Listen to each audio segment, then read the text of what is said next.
Hey YouTube, what's going on? Today I got a video talking about YouTube's new harassment and cyberbullying policy and why I think it's complete bullshit.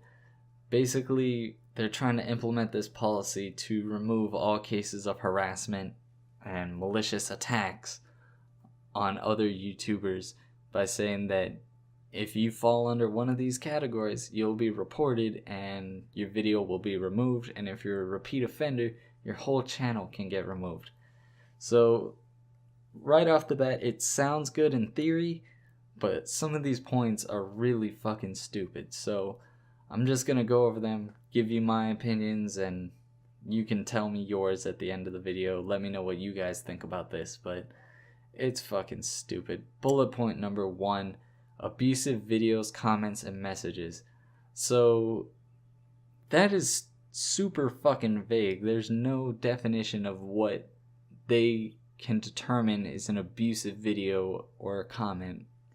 It makes no sense. Like, is just basic talking shit abusive, or is calling somebody out for scamming or some other bullshit gonna be considered abusive because you're attacking somebody? It makes no sense to me.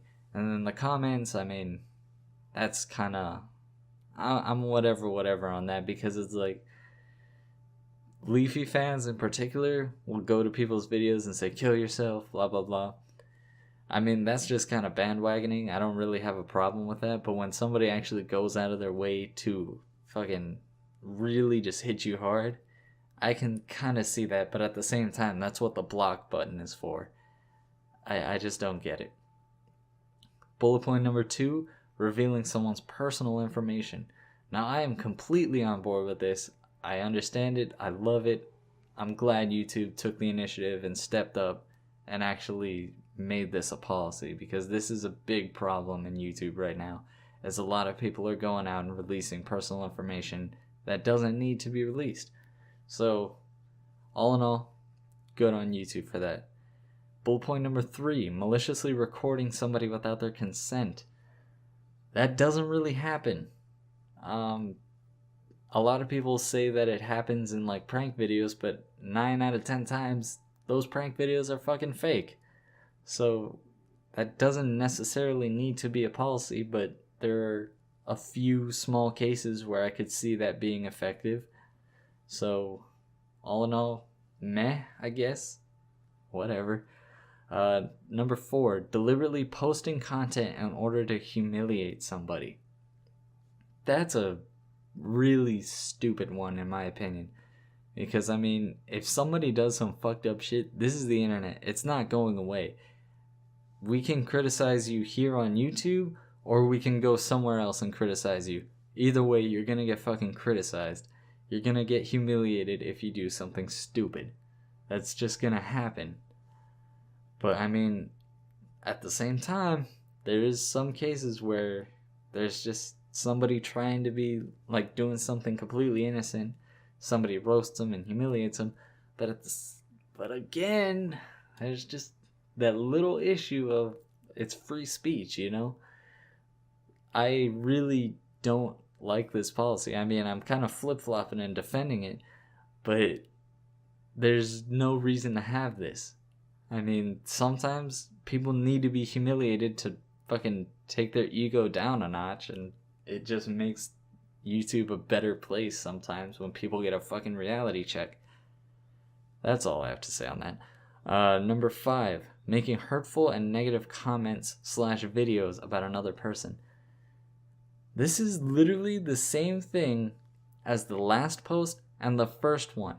They have 3 points that are exactly the fucking same. I don't know who wrote this shit for YouTube, but they need to get their shit straight, because they literally made 3 bullet points on the exact same thing. Like, oh, don't abuse anybody.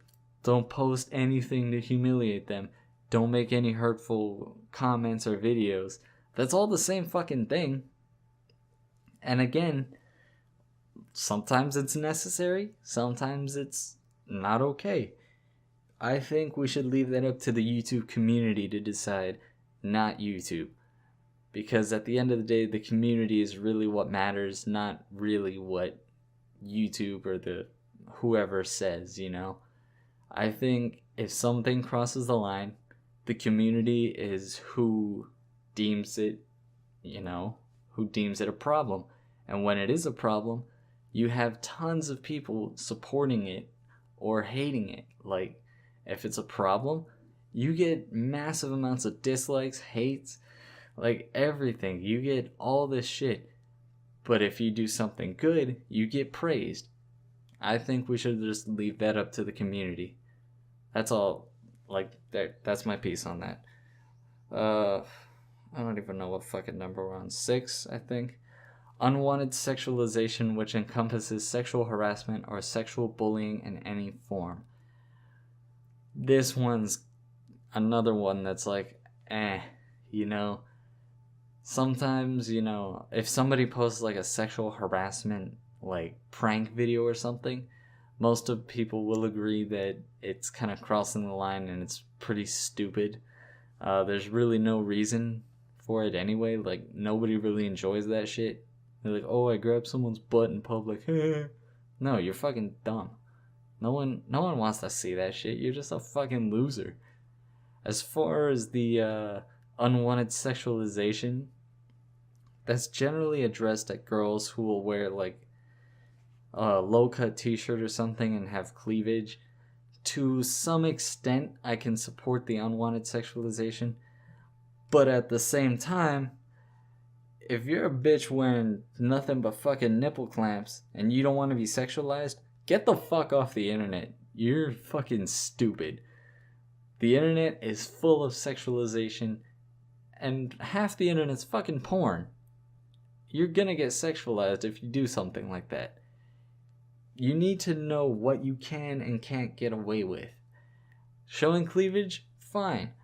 Having nothing but fucking nipple clamps and a leaf on your fucking pussy? Not okay. You're gonna get sexualized. You need to know what's okay and what's not. It's just that fucking simple. You can't just wear whatever the fuck you want and think you're not gonna get judged for it. You're putting yourself in a public fucking space to be criticized. That's why there's a comment section and a like and dislike bar. If you want to put yourself out there, you need to be prepared to deal with sexualization, with criticism, with harassment, with all this shit. That's why I think this whole fucking policy is kind of stupid. Now, the last one is incitement to harass other users or creators. This one is not really gonna affect much at all. I feel like this policy kind of came out because of Leafy. Now, I don't hate Leafy or his fans. I am actually a fan of Leafy, but we gotta have a reality check here. Leafy's fans, whenever he makes a video about somebody, they go to them and they fucking bash them like crazy. Back in like maybe a couple months ago, you would see nothing but hiss on everyone's videos. And then Leafy started making the kill yourself joke. Everywhere on YouTube, anytime Leafy roasted somebody, it would immediately be kill yourself, faggot, drink bleach, you know, all that shit. But Leafy never incited them to do so. He just made the joke and then talked about somebody. He never said, oh, this guy should kill himself, or go tell this guy to do this. He never did that. So I really don't see this last point really being effective at all. It's kind of pointless. All in all, I think this whole thing is kind of stupid. I mean, there's really only one bullet point that I'm actually on, like, I'm supporting, honestly, and that's the revealing someone's personal information. Everything else is really fucking stupid, and it kind of takes away your freedom of speech, and I think this needs to be reevaluated immediately. So let me know what you guys think of the terms of service. I think it's really fucking stupid. If you guys have a difference of opinion, please let me know in the comments. If you guys enjoyed the video, leave a like. If not, don't dislike, because that kind of sucks. And whatever. Do whatever the fuck you want. Hope you guys enjoyed the video. Talk to you guys later. Peace.